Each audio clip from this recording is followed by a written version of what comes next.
Shalom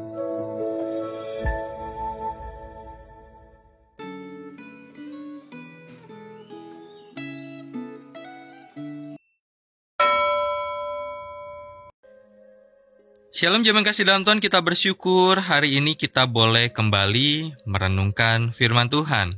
Hari ini 23 Mei 2025, tema renungan Gema kita adalah bijaksana, hidup saleh dan berbudi luhur. Yang terambil dari Amsal pasal 31. Sebelum kita merenungkan firman Tuhan, mari saya mengajak kita terlebih dahulu berdoa kepada Tuhan. Mari kita berdoa. Tuhan, siapkan hati kami untuk kami membaca, merenungkan sebagian dari firman-Mu, dan setiap penjabaran yang ada di dalam renungan Gema, biarlah semuanya itu di dalam landasan kebenaran firman yang akan kami baca saat ini. Berbicaralah kepada kami, dan kami siap untuk mendengarkan. Di dalam nama Tuhan Yesus kami berdoa dan bersyukur. Amin.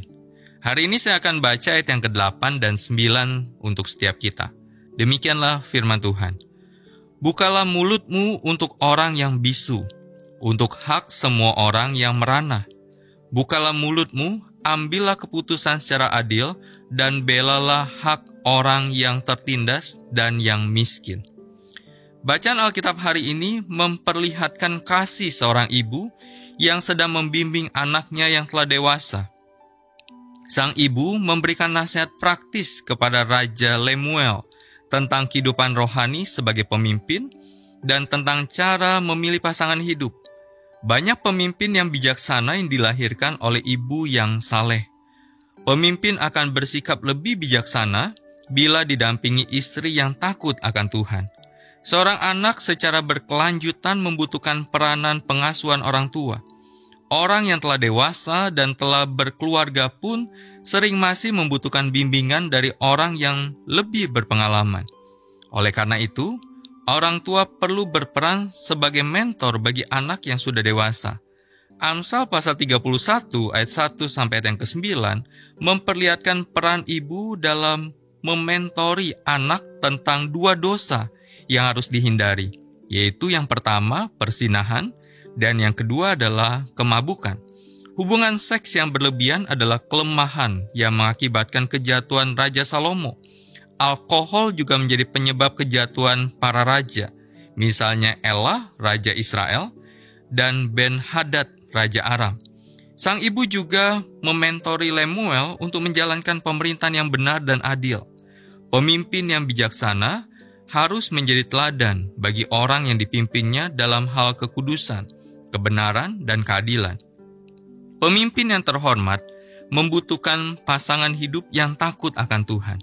Dalam Amsal pasal 31 ayat 10-31, sang ibu menampilkan karakteristik wanita yang takut akan Tuhan melalui susunan Amsal yang ditulis secara akrostik, artinya sesuai dengan urutan alfabet bahasa Ibrani. Wanita tersebut berwatak mulia, dapat dipercaya, dan dapat diandalkan. Baik hati, rajin, dan cakap mengelola rumah tangga. Penuh semangat dan bergairah, tidak mudah menyerah atau mengeluh. Murah hati, siap sedia dan tidak mudah lalai.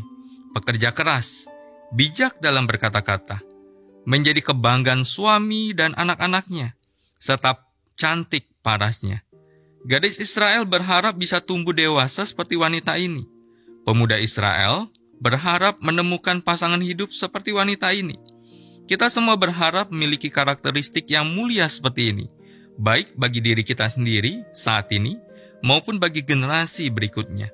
Kemabukan akan mengendalikan diri kita sedemikian rupa, sehingga kita kehilangan kesadaran dan tidak dapat mengendalikan diri kita sendiri. Apa yang sedang memabukkan Anda saat ini? Mabuk cinta atau mabuk alkohol?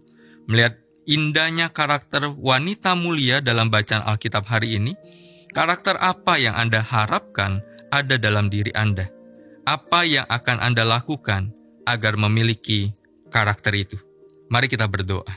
Tuhan, biarlah hidup kami adalah hidup yang terus diproses, dibentuk oleh Tuhan, semakin mulia, semakin indah di hadapan Tuhan, Dan itu bisa dirasakan oleh pasangan kami, oleh anak kami, oleh orang-orang di sekitar kami, oleh orang tua kami, oleh mertua kami, sehingga mereka bisa melihat apa yang kami tunjukkan, karena kami telah dibentuk oleh Tuhan. Dan biarlah itulah yang menjadi kerinduan kami sebagai orang-orang yang telah diselamatkan oleh Tuhan. Terima kasih Bapa, di dalam nama Tuhan Yesus kami berdoa dan bersyukur. Amin. Senantiasa jaga iman kita, senantiasa jaga imun kita. Tuhan Yesus memberkati kita. Amin.